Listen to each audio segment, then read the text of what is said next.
Hello, everyone. Welcome back to another edition of Office Hours. We're joined this time by a familiar face who is now a father. How are you, Flo? I'm doing good, thank you, Matthew. Hello, everyone.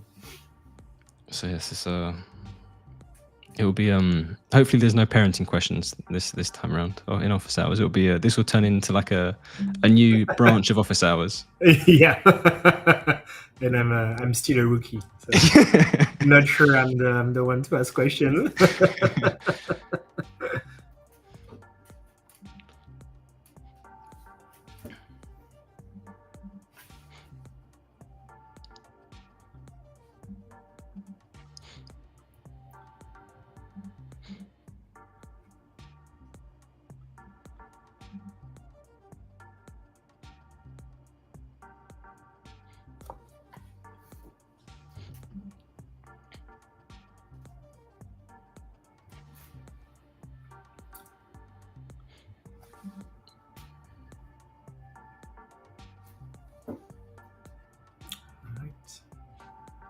Did you see the component library? Carl from, I think it's oh, I can't remember the name of the company.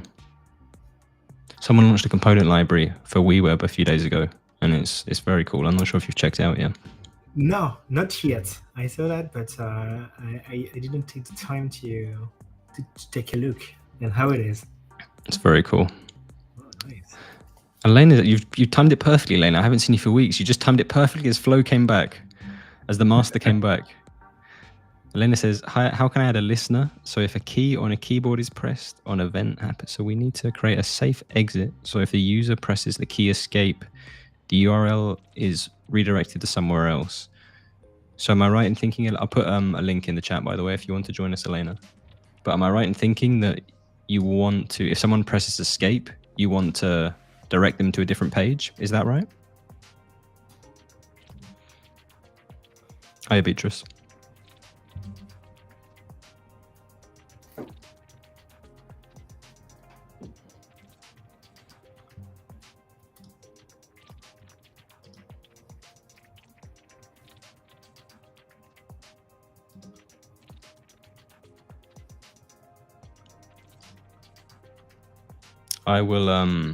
I'll share my screen then quickly and show you how to set it up.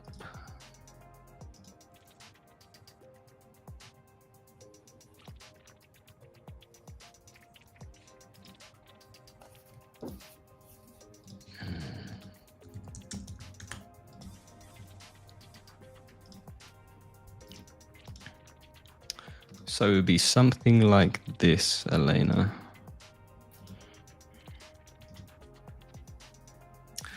I will just add a section so we have a blank page. So on the page workflows, so when you open up the page navigator and you go into the page settings, you have trigger page workflows. And when you create a workflow here, one of the triggers you have access to is on key down. So what you can do is you can have a workflow with the on key down trigger, and then you can set up some kind of logic depending on what key was pressed. And I always forget which all the keys, that the values for the keys basically. But what you can do to figure it out is you can just return a value. So I'll return a value here. I'll return an object and I'll bind it, and I'll bind it to whatever is returned by the event. So you have all of these values. I'll do this. And I think it's kind of a nuanced thing. Whenever you set this up, for it to actually take place, you have to refresh the page so it sets up the listener. And so now if I put it into preview, open up the logs and clear this, if I press escape, there we go. So you could use any of these values to set up your logic.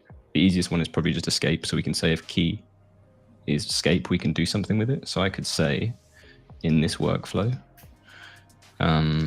I could have a branch, a multi-option split.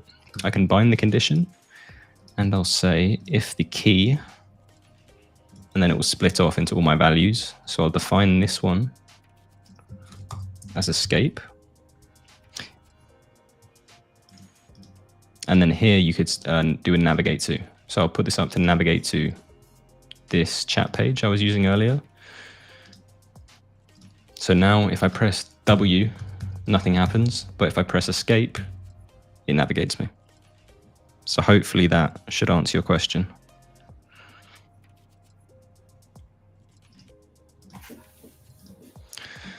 As I was doing that, there was a question from Beatrice.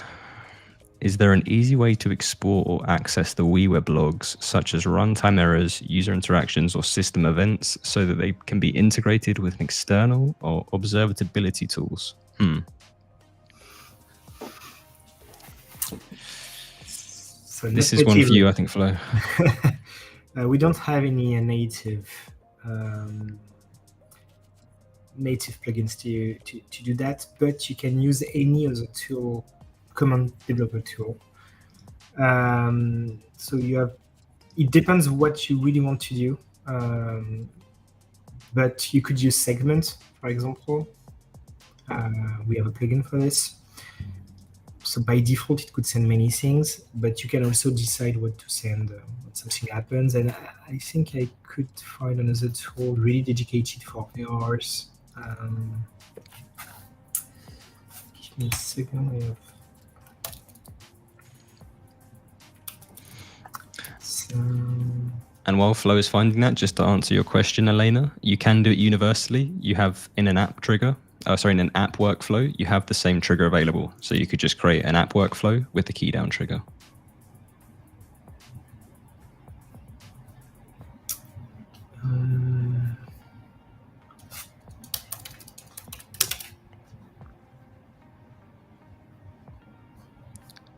Sorry, Will, could you type your question again? It's not actually appeared in the chat for me. Apologies, we didn't skip it intentionally.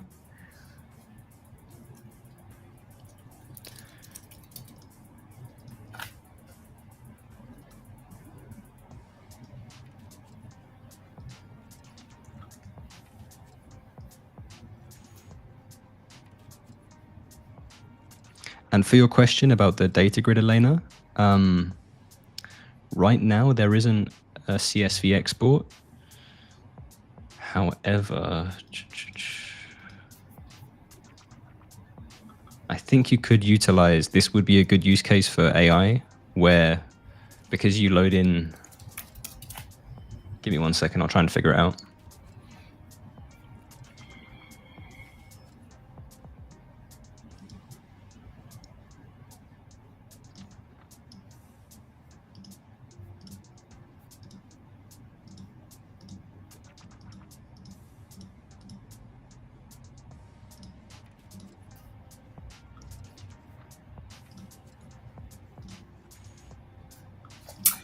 I can't find the tool anymore. I like this one.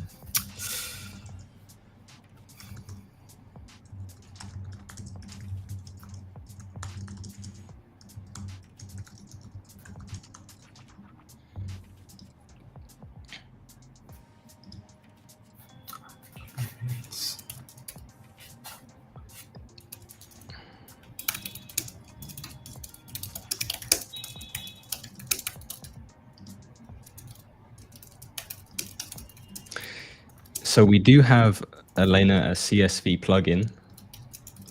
And whenever you add the CSV plugin, it adds an option, or adds an action inside of workflows to download data as a CSV. I'll quickly share my screen again as Flo's finding that.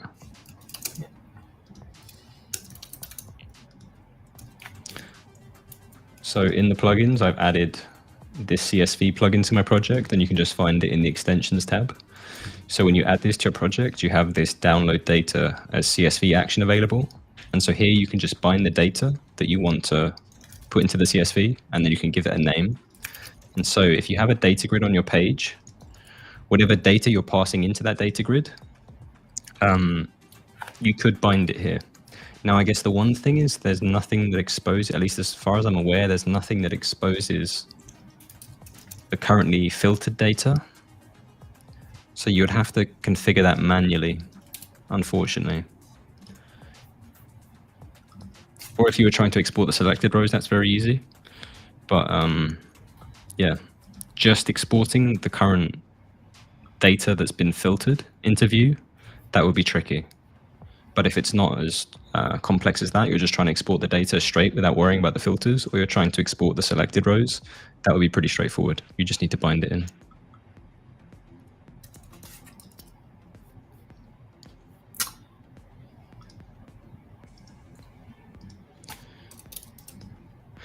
Okay, I found it. So it's Sentry.io. I will put the link in the chat for you, Beatrice. So you can use a tool like this. I think there are many out there, but this one is working well. And if I remember correctly, you just have to copy paste something in the header, and then all errors will be logged into that dashboard. So there was actually a post in the community, I think, about it. I'll try and find that now where someone configured it, and I can send it to you, Beatrice. And then Will's question. Do I need a workflow for user profile photo uploads even when the AI has created the feature? I'm not sure exactly what you mean, Will. I'll put, I remember you joined us last week, or was the week before. You're more than welcome to join us again. I'm not too sure exactly what you mean when you say it's already created the feature. And then I see your question, Elena. I'm just going to quickly try and find the thing I mentioned in the community for Beatrice.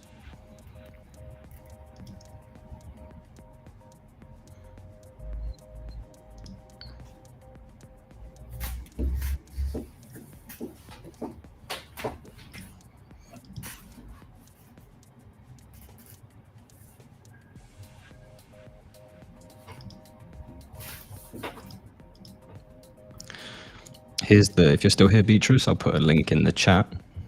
This is to a community post someone made about setting up logging. In this case, it was WeWeb and Xano. But you can perhaps do something similar in regards to how they've set up the logging.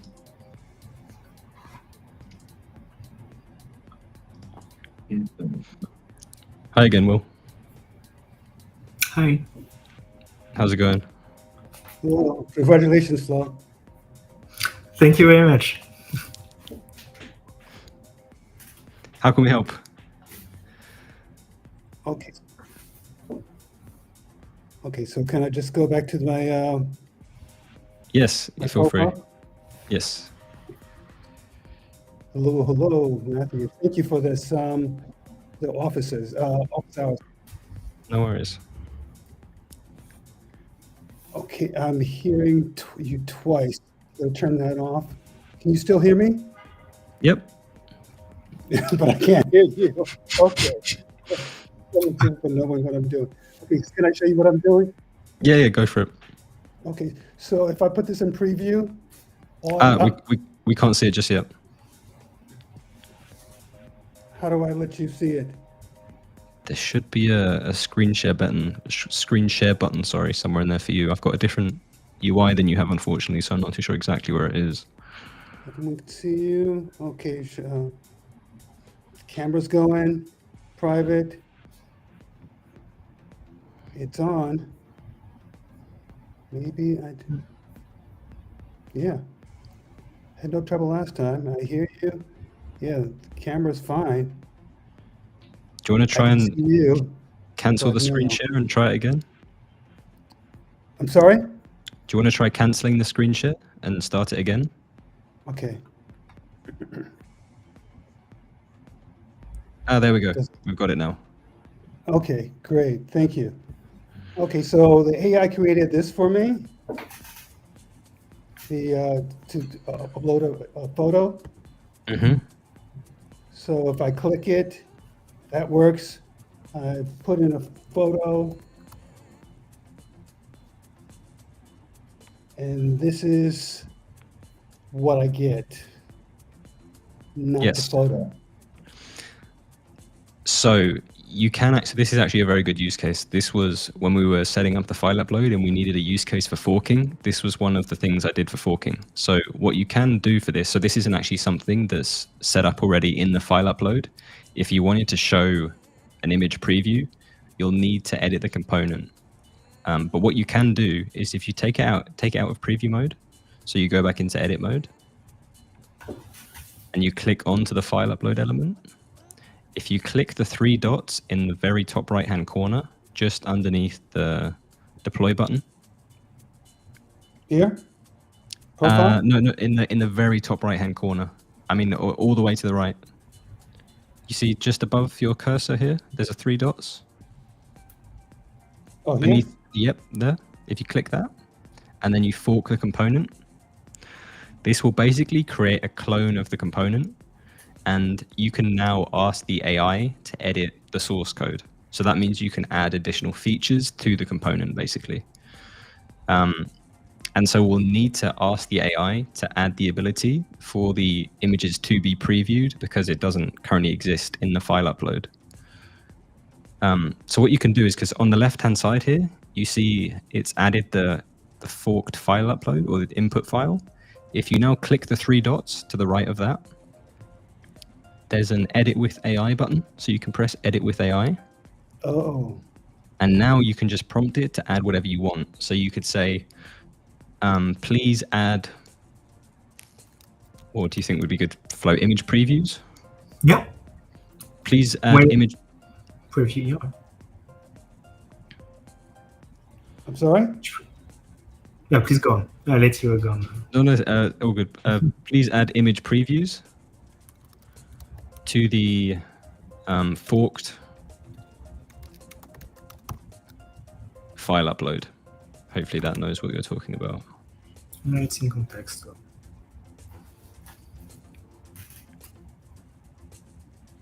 Okay. And then if all works well, it should then automatically add image previews into those files you see beneath that you upload. And it can editing the components can take a bit of time compared to the regular AI generations because it has to go through and edit the code. But let's see, hopefully this does the job. So suggested taking this. So the file is there though, basically. The file was there. It's just the file upload doesn't have anything native to it that will preview an image. It's uploaded, it's just not showing an image because it doesn't have any functionality to preview images, but it has actually uploaded the image. Okay. And so, okay, right now we just added, the AI added the forked functionality. Yes, if you, in the chat here, if you scroll down, so it's, I think if you hide the task manager on the right, so in the chat window on the right, if you see at the top where it says task manager, there's an arrow to the left of the title that says task manager. Yes. If you click that, it should collapse it. And so then you'll see the chat a bit better. And then you see here it's going through. And if you scroll down here, it's telling you what it's updating. So it's almost done now. So it's updated all of these files of the component. And so now it's just finishing up. And then when it finishes up, it should hopefully show image previews. Great. Okay. Well, otherwise I'll have to do the functionality on my own. Yes, you would. I don't think it wouldn't necessarily be possible with this file upload because you can't put things inside of it. You would have to edit the code. But what you could do is you could build something outside of it. So the file upload would expose the URL of what's been uploaded. And in this case, because it's an image, you could use that URL and bind it to an image element outside of the file upload, and it would show that image. Does that make sense? Yeah, it sounds complicated. I hope the AI can do it. Yeah, it should be able to if you task it to. Okay. Thank you so much. I really appreciate it, gentlemen. No worries. Although, has that worked? It's It's still going through processing updates. I just didn't want to take anyone's time on this. I think it might have. You might need to press retry. I think you might just have encountered an error. Might have an issue, yeah.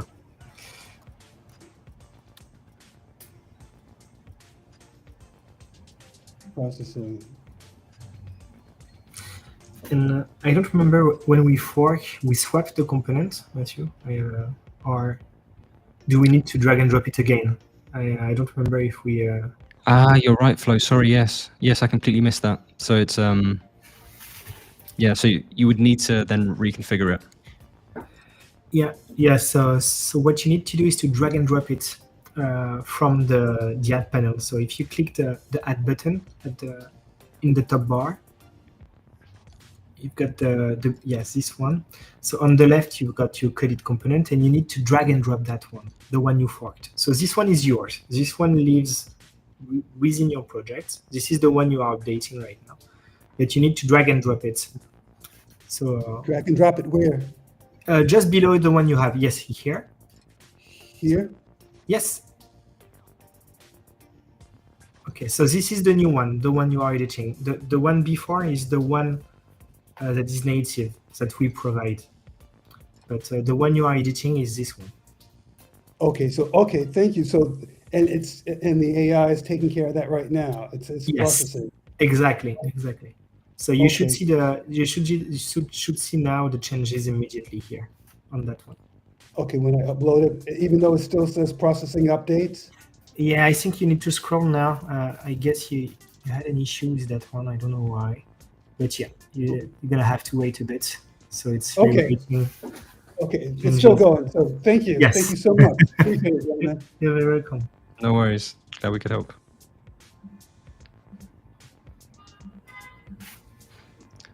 Okay.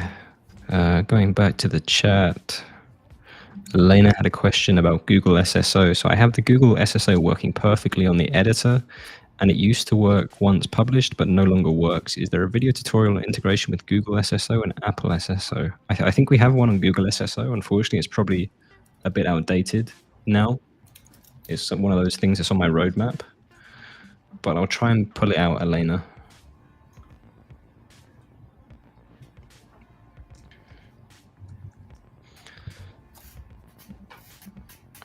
And then in the meantime, Toma had a question. Hey guys, I asked in the community already about SEO, and the main solution said I should use meta tags and H1 headlines. I would like to know if there is another solution as static collections. I would like to know if there is another solution. I'm not sure what you mean by if there's another solution as static collections, Tamar. I'm not sure if you might know what he means, Flo. So if you're using a collection, if it's a dynamic page, indeed, you're going to have to use a static collection for SEO. But if it's a regular page, you can do it manually. But indeed, if it's linked to some data you have somewhere, you're going to have to use a static collection for this. The time we do SSR. And I think Raphael just posted something in the community just to talk about this.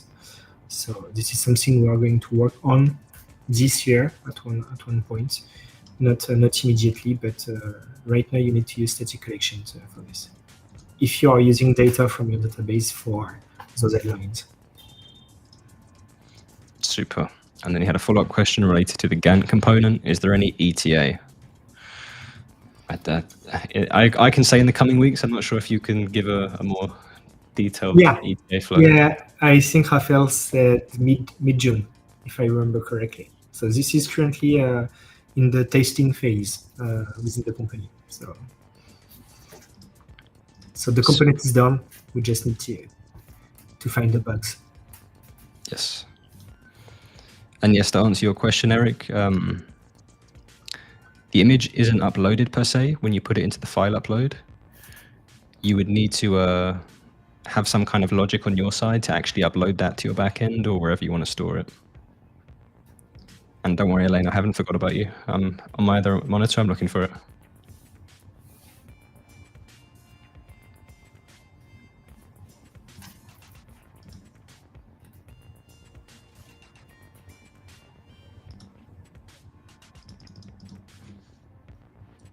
Here's the link, Elena. I think I put that in the restream chat, just in case. I'll put it again in this one, which I think is the YouTube. There we go. That was a stream done a while back by Joyce and Q on adding Google OAuth. And it's specifically for Xano. If I remember correctly, you're using Xano.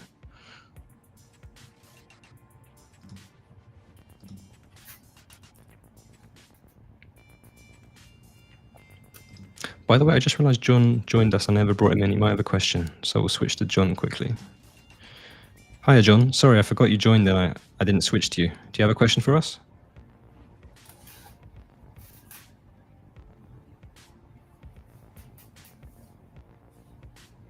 No, he doesn't. Okay. No worries.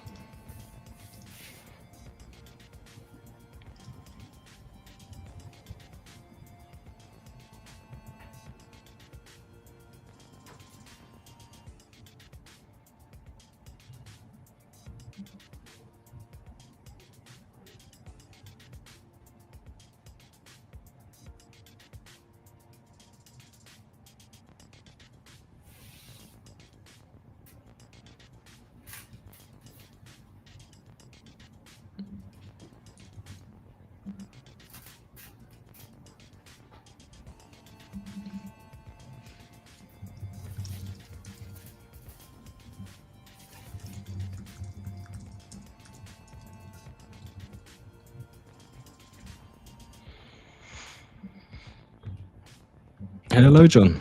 Hey, what's going on, guys? Hi, John. Good. Doing well. Good. How are you? Doing all right. All right. Weather's beautiful out here in New York. So. Nice. Nice. Funny enough, I'm literally just kind of working over here while also listening to office hours, and there's an issue that just came up that I thought I could try eyes on really quick. So let me. Looks like it's been a while since I've shared, so I may have to actually drop to let's see if I can do it. No worries. Let's see. Audio sharing.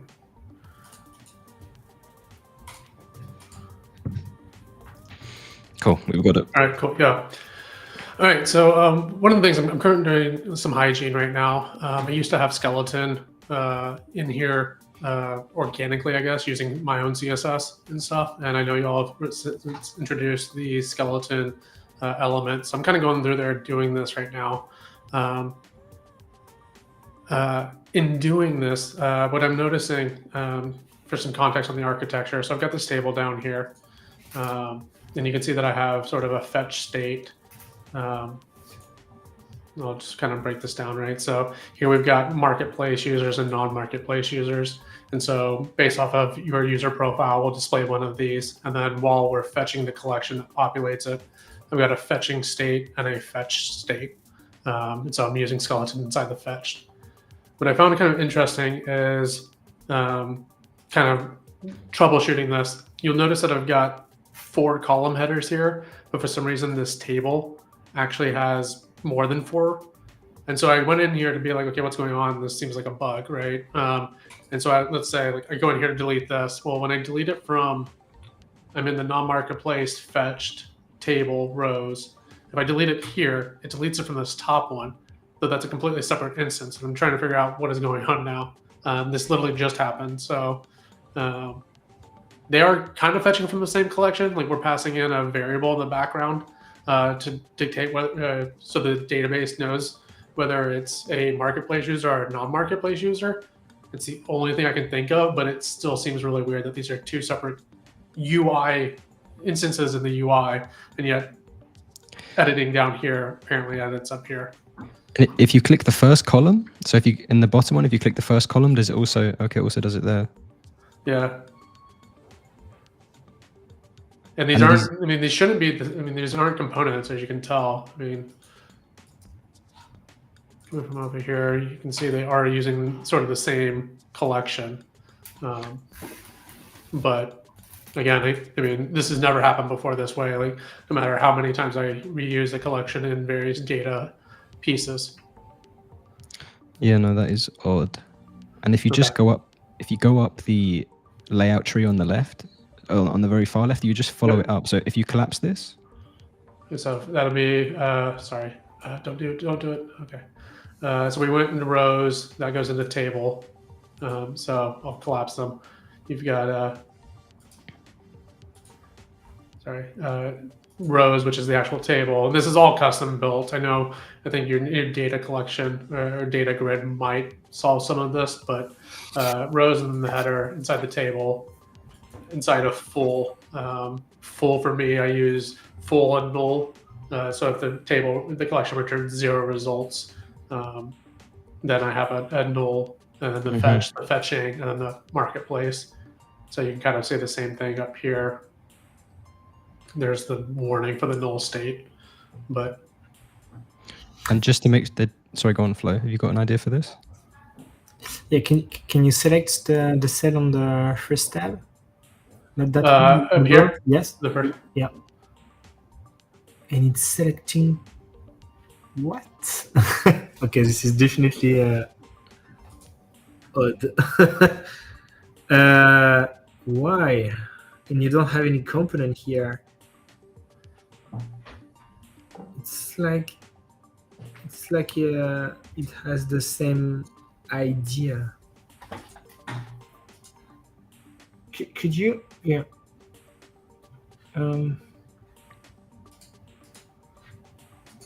Yeah, we need to see those ID. Oh, okay, let's just quickly do something. Could you click the more button in the top bar? The more? Top menu. Yeah. Yes, this one. And could you go to development, the last one? And really at below here, you've got show dev informations. Really, it's the last one. Yeah, perfect. So we've got the IDs here. So can you select the first cell?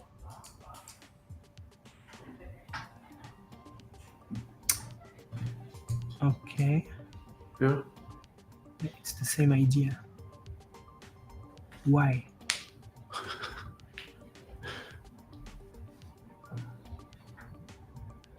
How did you create the second one? You copy paste, I guess? Probably.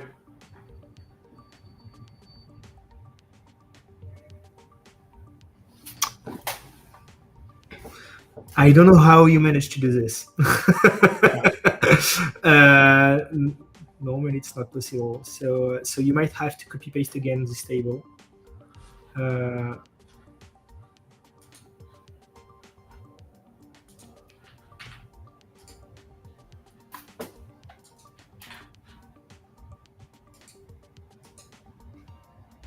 Okay, and yeah. Yeah, that may have solved it right there.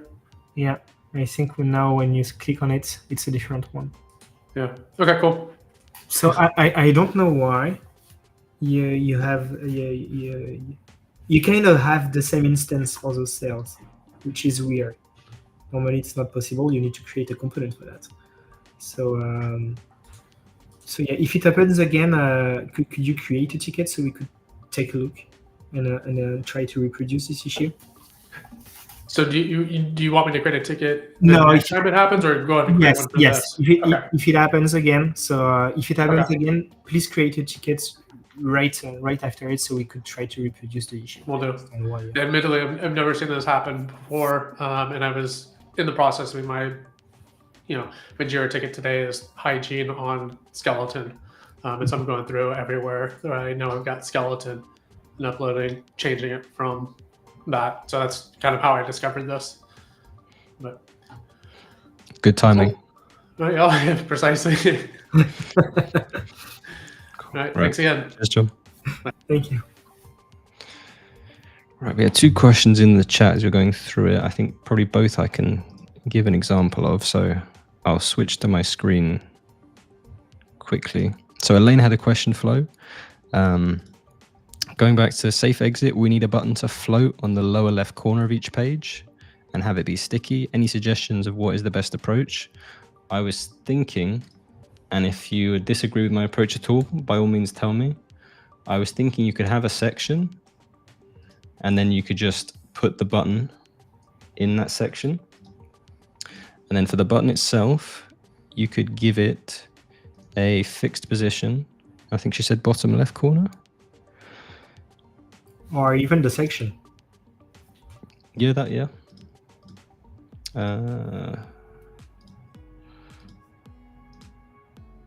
So the section itself, let's say we bottom left, so 15, 15. Then you could set up whatever logic you need on the button itself, Elena. And then on any other pages, you could go to add and then you could go to multi-page sections. And I forgot which page it was now. This isn't good. I think it was this one. Yeah, okay, let me give this, I call it button. And then on this page, you could go back to multi-page sections, and then... You need to refresh the page, I think. Okay, I think it was the top one though. If I create an instance, there we go. But I think it's just I need to give this a higher Z index so it appears above the others. There we go. So then you could reuse this across pages, and because it's a multi-page section, it would carry over all of your workflow logic. So that'd be one way to do it, Elena. And then after that, Justin had a question about populating a select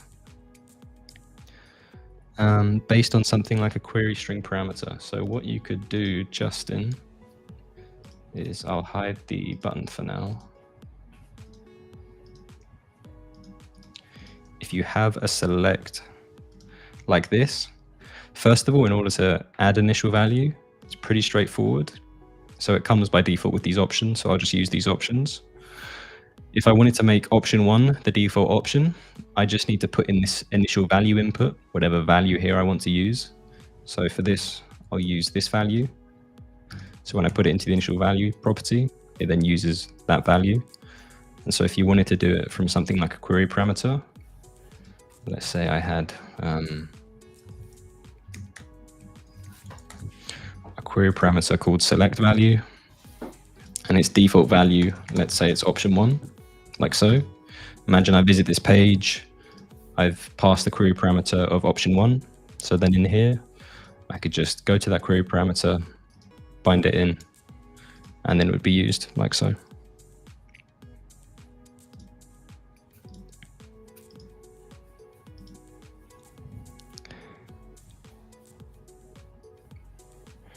Each blog post.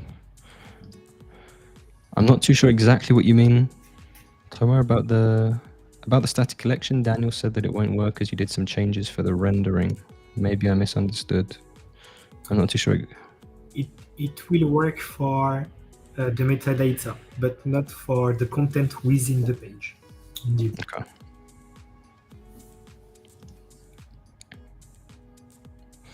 And he then asked, after that, would it be better to make a new page for each blog post? No. It would be a case of using the static collection, and then for each item in the static collection, it would automatically, as long as you, when you create the page, you create it using that static collection. Let's say the collection is blogs. For every item in the blogs collection, it would automatically create the page for each item. That's one of the nice things about the static collection. So you wouldn't have to set up a new page manually for every blog post. As long as you bind it to the blogs collection, it would automatically set up a new page for every item. Yeah, if you're using a CMS, if you don't have that many pages, you can also create them manually. It's really as you prefer. And then Jamie joined us, and he has a question. Hey, Jamie. Hi, guys. How are you? Good. How are you? Good. Thanks for calling on me. Can you see my screen right now? Yes. I've got a silly behavior. I seem to have lost the children of my side menu. If you can see here, side menu is highlighted. These are the children here. And for example, if I add a text component to this, you would expect to see it show up here, but it doesn't. Do you have any words of wisdom for me? This might be, so there's two things we can investigate, but one thing that pops to mind is I know we have a bug right now related to drop zones in components. Uh-huh. I'm not sure if this might relate to it in some way, shape or form. Hmm. And so you're trying to drag the text into that drop zone and it's not working, right? Well, yeah, well, just in general, I want to make some modifications. Notice how just some sizing and some these components, I want to make some adjustments, but I can't see the elements in this side menu container. Right? Yeah. Can you click on that text? Yeah, can you click on that text? Sure. Yeah. Yeah, this is really weird. So you have a component here? Yeah. I mean, and where is it? It's Right. It doesn't seem to show up in the menu yeah, it's not even in the menu. tree. And did The- you refresh the page? The mobile, you said refresh the page? Yes. Sure.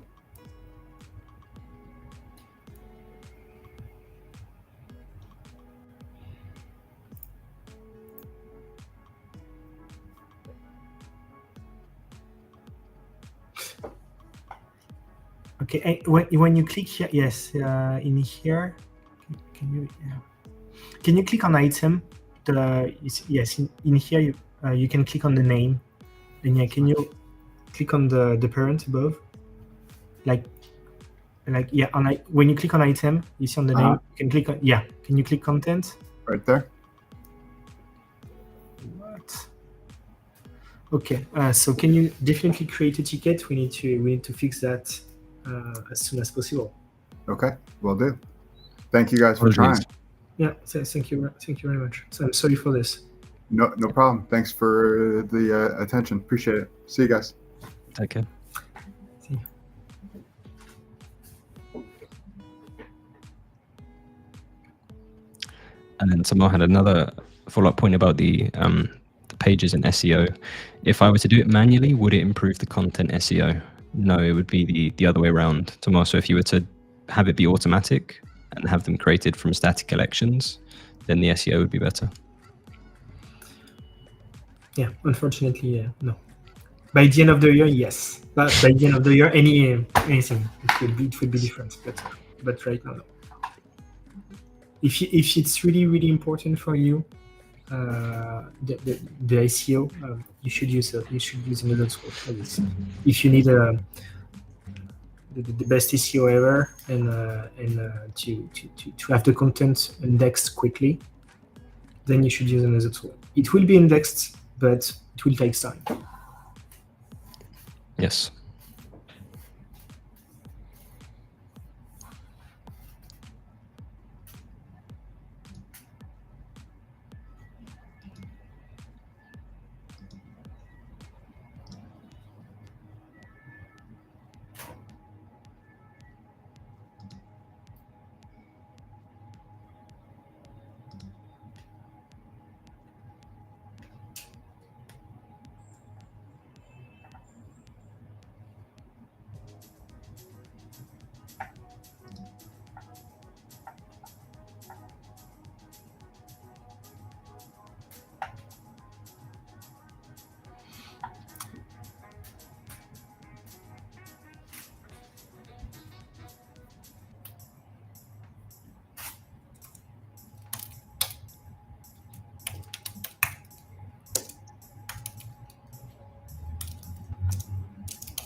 Okay.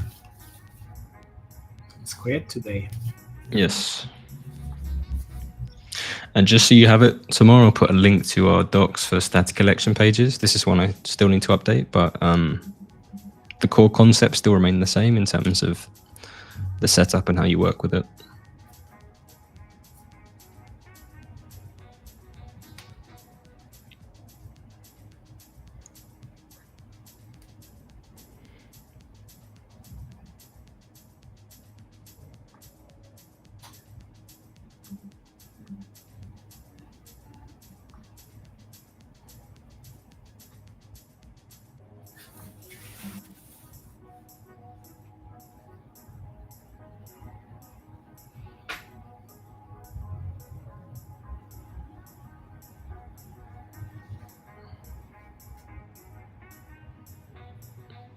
Sure thing, John. Yeah, I mean, we don't have any questions. We'll hop back over to John. In our chat, he mentioned he had a feature to show off.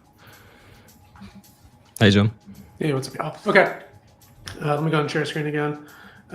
For some context here, so trying to replicate, data visualization UX like you're used to probably with a lot of other dashboards. Up here, you can kind of see this experience. Today, this is not clickable.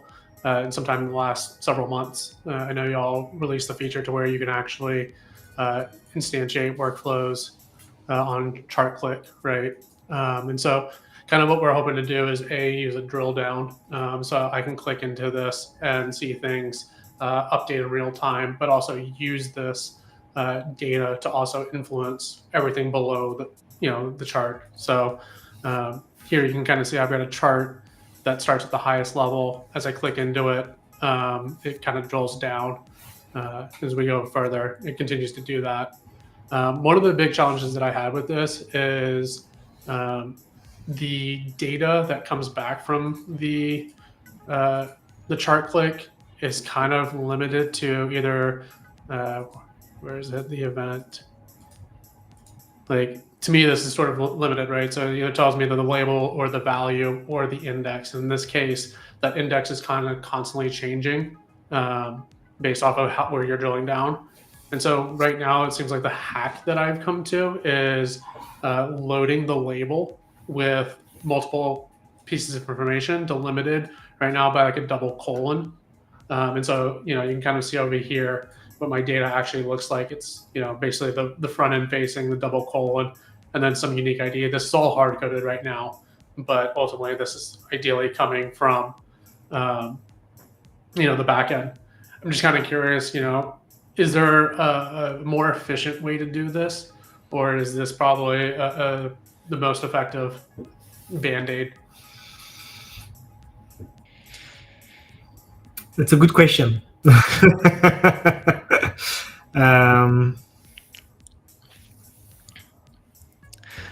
I'm not sure what Chart.js exposes because there might be some things we just haven't added to what's returned. So potentially in the Chart.js docs, if they give the option to return more than we have set up in the native plugin, this might be a case where you could actually fork it and ask the AI to add other values, assuming that Chart.js actually exposes them to be returned.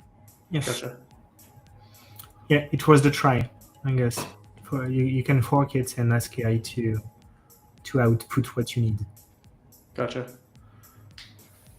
So can you, probably not for a discussion here, but like where's the best place to learn a little bit more about forking? Because admittedly, like I think I've seen that button before. I've always been hesitant to click on it. And I know earlier in the office hours, you recommend, I think it was William, to do a fork on the component or whatnot. So yeah, if you can like share any links to how to do that. I am kind of curious now, based off of forking, if that's how I should have done my buttons. I don't know if you happen to see, I end up taking like native components. Let me see if I can actually pull up the dashboard. Where am I going? Back to dashboard.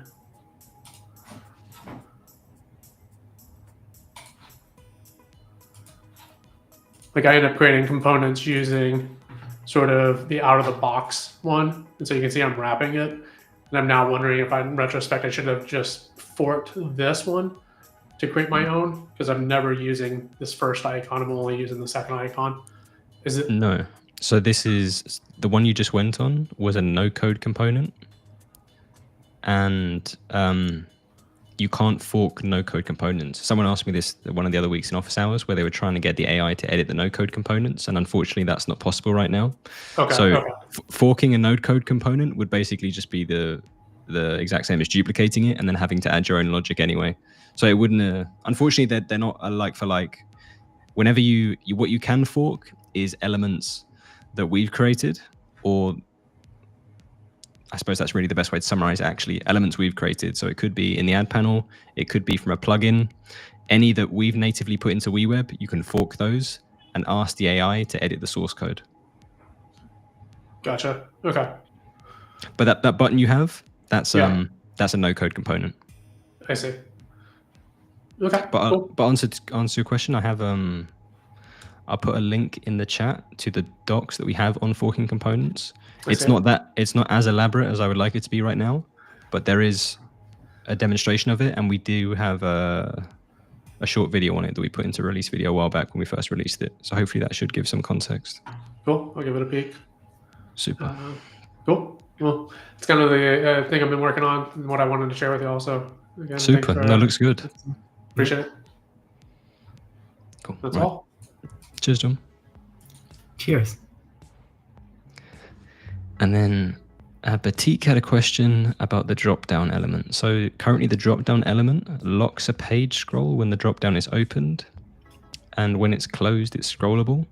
Is there a way to prevent the scroll from locking? So a way to keep the page scrollable whenever the drop-down is open. I'm not too sure if he means the select or the actual drop-down.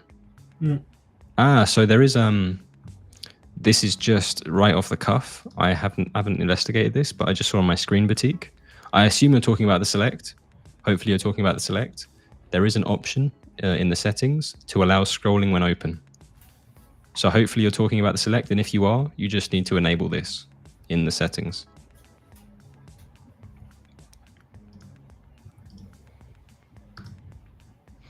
Hopefully it's that straightforward. Yeah.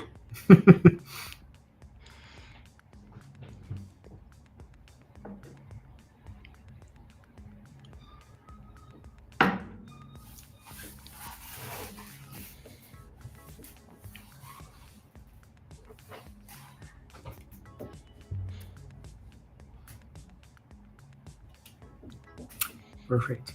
Super. Yes, it should be that straightforward then.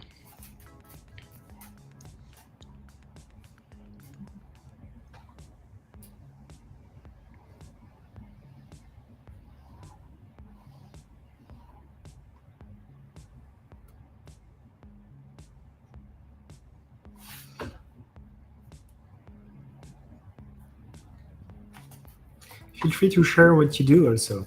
If you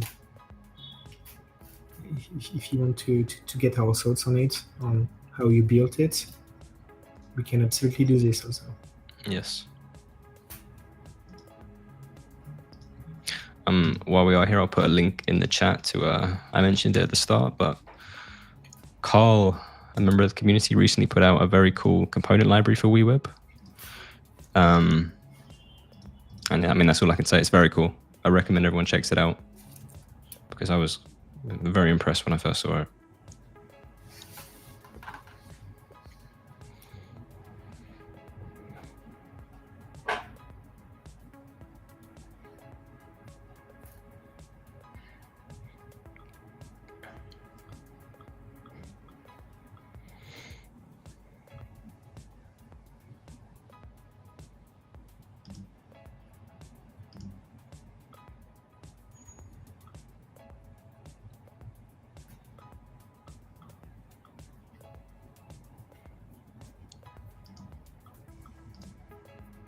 Yeah. I want to play with that library now. Yes.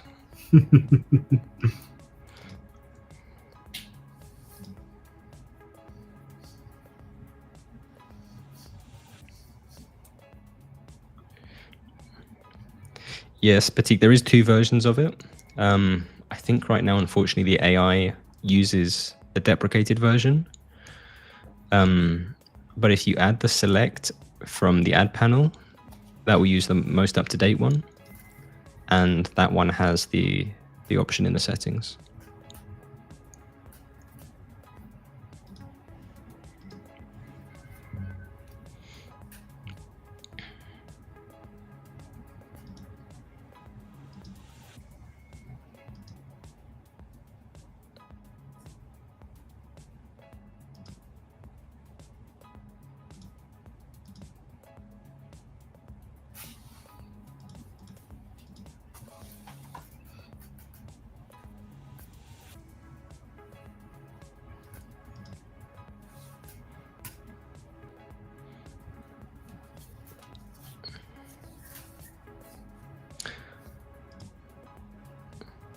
Super. I think since there's no more questions and we're about at the hour, I think we'll call it there.